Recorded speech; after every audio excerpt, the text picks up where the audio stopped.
right now there seems to be only one person who's still wrapped up in the goings-on of the 2020 election, and that's Nancy Pelosi. Okay, the other side of the aisle, we're just trying to move on. We're trying to pass legislation. Georgia has. Michigan's made some rulings as well. Arizona's Maricopa County still trying to do a full forensic audit right now, and yeah, we're just all kind of fucking moving on and getting ready for 2022. But no, Nancy Pelosi is still trying to overturn one seat from Iowa. It's really weird, right? It's a razor thin margin. 6 votes have been deciding this one congressional district seat. And she is trying her goddamnedest because there is such a small margin of a Democratic majority right now. It's not the first time that it's happened, but we will also go through the steps on how to get there. Long and short of it is, it needs a simple vote, it needs a committee to come to a conclusion, and then a simple majority vote in the House. And we're going to start with the fact that she's not going to have the votes in order to overturn this, but that also doesn't spell the end of it. And I think that the story has gone widely underreported, but it's one of those things where if the shoe was on the other foot, people would be screaming from the rooftops, okay? You remember when election contests were just going through the courts and Pelosi and all of her friends were screeching how this is usurping our democracy. And when she's just trying to blatantly reseat a Republican in the House, I don't know what you would actually call that. But anyways, Representative Matt Cartwright from Pennsylvania is the 9th Democrat to defect from Pelosi's partisan effort to use the Committee on House Administration to overturn Iowa's 2nd Congressional District election, unseating Marionette Miller-Meeks and seating Democrat Rita Hart. Alright, so Cartwright said on CNN the burden of proof in the matter lies with Miss Hart, and her evidence would need to clear a very high bar to warrant action from the House. Otherwise, election decisions made at the state and local levels should be respected. Yeah, it's all over, okay? Regardless of what gets found from this time forward, it won't change anything. I've been very strong on this position. Listen, everybody's been enshrined. Everybody's been sworn in. You'd have to go down the route of impeachment, conviction, removal. And that is a long, arduous process that nobody really wants to go through. All you need to do is just shore up the defenses, make sure everything makes sense the next time around, and it won't happen again. That's what's going on right now. That's the most effective way to combat this. Listen, Rita Hart can run again in 2022 and try to get that seat back. God willing, hopefully she fucking does it. If she thinks that she has a legitimate claim to it, by all fucking means. You're a United States citizen. Clearly the Democrats want you in that seat, so I don't know why you don't just try to run on the narrative that you were unjustly treated during the election. It's not going to be an uncommon narrative in 2022 and 2024, so why not just hop on that bandwagon? Anyways, yeah, so other Democrats that are echoing the sentiments of Cartwright are Dean Phillips from Minnesota, Elisa Slotkin from Michigan, Chris Pappas from New Hampshire, Susan Wild from Pennsylvania as well, Lou Correa from California, Josh Gottimer from New Jersey, David Price, he should be focusing on spring training in North Carolina, and Dan Kildee of Michigan, as well as 2 moderate anonymous Democrats. And who even knows if it's going to be getting to the voting spot, because the House Administrations Committee, they still got to meet, they still got to see the evidence that's out there, and they got to make their decision based on what they have in front of them. So what is that process it goes through? Well, it's interesting. Like I said in the beginning, it's not something that is foreign to the House. It's just something that hasn't happened in 36 years right now. So Representative Marionette Miller-Meeks has been a voting member of Congress for 3 months, but the Iowa Republicans' tenure in Washington may be short-lived depending on the outcome of the challenge to her razor-thin 2020 election victory. Miller-Meeks officially beat Rita Hart by 6 votes in the November election, according to results certified by the state of Iowa. That should be the fucking end of it, but it's not, because the Democrats in peril. But Hart is challenging the win with the House of Representatives, which has the final say on election contests. Oh, really? Huh? Weird. I don't know why, if she has these contests, she's not suing anybody and going through the courts. Weird. Different processes, I suppose, for different offices. The Democrat says 22 ballots were improperly left out the official tally that would have swung the election her way. Now, does she just think that?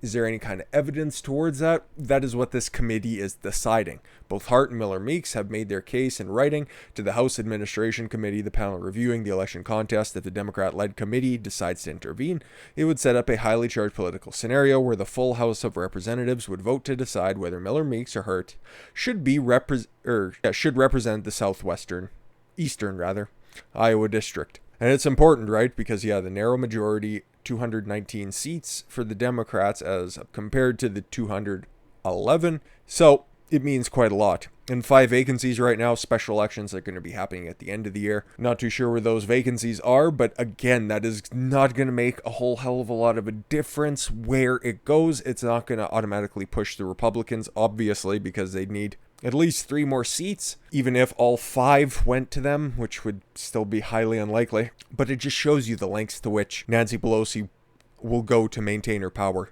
This is why people like her should not have this kind of power. Honestly, there are the 2 women right there. You got Miller-Meeks on the left, and you got Rita Hart on the right. If Hart was feeling a little bit avarice, all she'd have to do is just kind of switch glasses, knock her off, and then just show up. Barely anybody would really know the difference. So let's see what the evidence is. So Rita Hart's campaign has identified 22 voters in the 2nd district who voted legally, but whose ballots were not included in the final total due to election worker error. Are you sure about that? Are you sure that the ballots were not spoiled in any way? Are you sure that they weren't improperly filled out? Because there are a lot of different reasons why they could be tossed out. Hart is asking the House to launch a review of the election and count these illegal voters, which would make her the winner. Obviously, she would want that. She only needs 6 votes, 7 to overturn it. Perhaps what are we looking at? Signature matches? Or not including that? We'll never know. Some of the 22 voters were shocked to learn that their ballots were not included in the final count for minor issues with their outer envelopes. What constitutes their opinion on a minor issue? Okay. Some of the voters have been speaking out about being disenfranchised and are demanding that their ballots count. Wouldn't know what that's like. In her latest filing with the House Administration Committee, Hart's lawyers argue that Miller-Meeks has yet to produce a single argument to suggest why 22 voters identified in this proceeding should not be counted.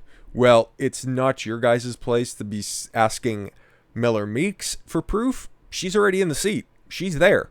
They're the ones who have to show up with the evidence. Her lawyers say Miller-Meeks is standing opposed to democratic norms by ignoring the clear, undisputed disenfranchisement of Iowans she claims to represent. No, just 22 that Hart had pointed out might be disenfranchised, but also won't tell you what kind of errors are being made. They just said that some people, we don't know how many, had problems with the outer envelopes. Okay, is that what? 2, 3, 4, 5? Is it all 22?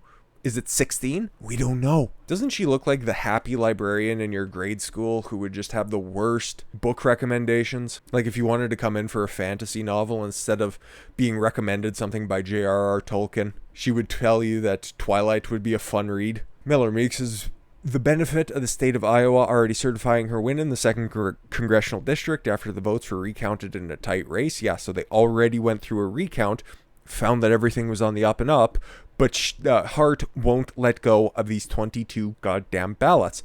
The official tally was 196,964 votes for Miller-Meeks and 196,954 for Hart. Miller-Meeks' lawyers have protested Hart's decision to contest the election directly with the House of Representatives. I would laugh my balls off if one of their claims is there is no evidence of widespread disenfranchisement. Instead of filing paperwork in Iowa courts, why would you immediately want to take it to the House of Representatives and not go through the courts? That's weird. They have asked that Hart's election challenge be dismissed and argue her claims wouldn't have withstood judicial scrutiny in Iowa courts. Yeah, because they probably would have got dismissed due to what? Lack of standing, mootness, latches, what? Just pick one. The danger of what Hart proposes cannot be overstated.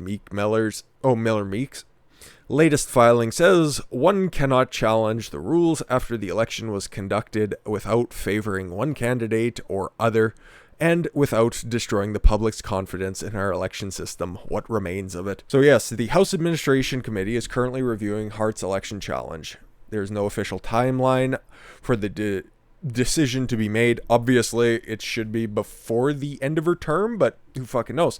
The committee is led by Representative Zoe Lofgren, a Democrat from California. I don't know why it wouldn't be an independent panel, or why isn't it senators? Why would you have your colleagues, or your potential colleagues, reviewing this stuff?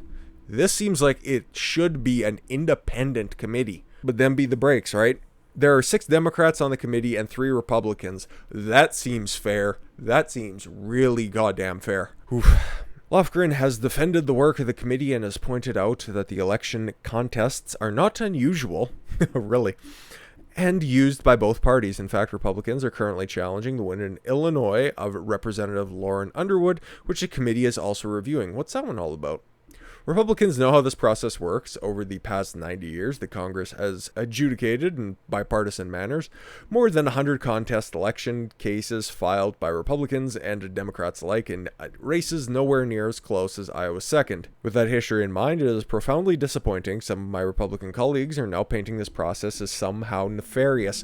Now that the shoe's on the other foot, don't they have a different fucking tone to be taken? Now, it's not often that a seat gets overturned, but the last time that this happened was in 1985, and it involved at the time of the election, at the time that it happened, the Democratic incumbent, Frank McCloskey, lost his 8th congressional district seat in Indiana to Republican Richard McIntyre. At the time, he won by just over 400 votes, but after the committee met and convened, they ended up overturning it by just a handful of votes.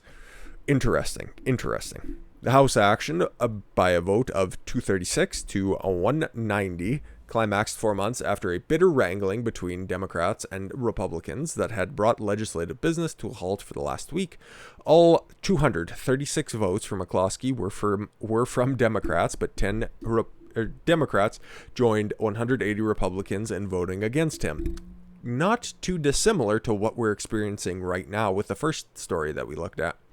Republicans accused their opponents of abusive power and legislative tyranny in seating McCloskey, who had been declared the loser last year by 418 votes of the basis of the state-certified recount.